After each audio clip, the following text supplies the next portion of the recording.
సబితా ఇంద్రారెడ్డి గారు మాట్లాడింది చూశాను అధ్యక్ష. చాలా ఆవేదన భరితంగా బాధతో వారి సభలో మాట్లాడుతూ ఉంటే చూసి సరే వారి బాధ ఏంటో ఒకసారి నేను కూడా మాట్లాడదామని వచ్చాను అధ్యక్ష.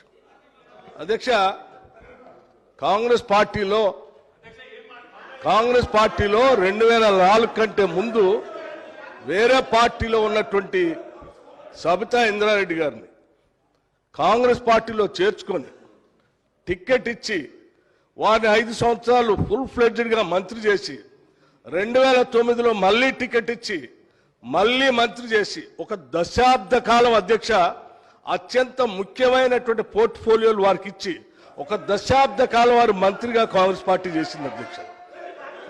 2009 నుంచి 2014 వరకు మంత్రిగా ఉన్నటువంటి సబితా ఇంద్రారెడ్డి గారికి 2014లో కూడా కాంగ్రెస్ పార్టీ టికెట్ ఇచ్చింది అధ్యక్ష. సరే, దురదృష్టమో అదృష్టమో 2014లో కాంగ్రెస్ పార్టీ అధికారంలో రాలేదు, టీఆర్ఎస్ పార్టీ అధికారంలోకి వచ్చింది అధ్యక్ష. కాంగ్రెస్ పార్టీ బాగా ఆలోచన చేసి ఈ రాష్ట్రంలో తెలంగాణలో కాంగ్రెస్ పార్టీ లెజిస్లేచర్ పార్టీ నాయకుడిగా, ఒక సిఎల్పి లీడర్గా, ఒక ఎల్ఓపిగా, ఈ సభకి ప్రతిపక్ష నాయకుడిగా కాంగ్రెస్ పార్టీ పెద్ద హృదయంతో నన్ను ఆ రోజు ఎల్ఓపిగా నిర్ణయించింది అధ్యక్ష. ఒక బలహీన వర్గాల దళిత వర్గానికి సంబంధించిన నన్ను ఒక సిఎల్పి లీడర్గా చేసి ఈ రాష్ట్ర చరిత్రలో ఇంతవరకు సిఎల్పి లీడర్గా ఏ దళితుడిని చేయలేదు అధ్యక్ష. మొట్టమొదటిసారి నన్ను చేసి అక్కడ కూర్చోబెడితే ఒక దశాబ్ద కాలం మంత్రిగా పనిచేసి కాంగ్రెస్ పార్టీలో అన్ని పదవులు అనుభవించినటువంటి సబితా ఇంద్రారెడ్డి గారు నా వెనకుండి నన్ను ఎల్ఓపిగా నిలబెట్టాల్సింది పోయి కేవలం అధికారం కోసం నేను వారి ఇంటికి వెళ్ళి కూడా అడిగాను అధ్యక్ష.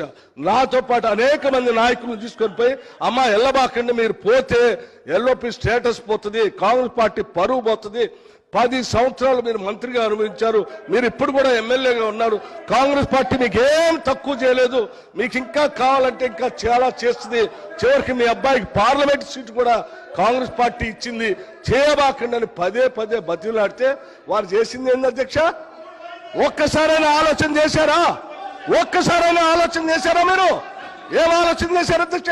నీ అధికారం కోసం, నీ స్వార్థం కోసం కాంగ్రెస్ పార్టీ నిర్ణయం కాదని ఈ రాష్ట్ర చరిత్రలో ఎవరిని చేయలేకుండా నన్ను సిఎల్పి లీడర్గా చేస్తే అది లేకుండా చేయటం కోసం వదిలిపెట్టి టీఆర్ఎస్ పార్టీలో చేరినటువంటి వారు ఇవాళ బాధపడుతూ మాట్లాడుతున్న ఆవేదన చెందుతున్నా అంటే ఆవేదన చెందాల్సింది ఎవరు అధ్యక్ష?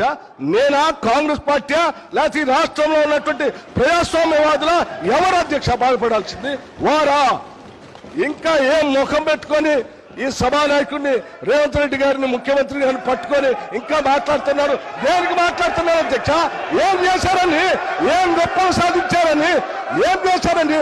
పార్టీలు మారి పరువు తీసి మొత్తం ప్రజాస్వామ్యాన్ని కూలి చేసింది కాకుండా ఇంకా మాట్లాడుతూ ఉన్నారు, ఆవేదన చెందుతున్నారు, బాధపడుతున్నారంటే బాధపడాల్సింది ఎవరు అధ్యక్ష? ఇది కాదు, బాధపడాల్సింది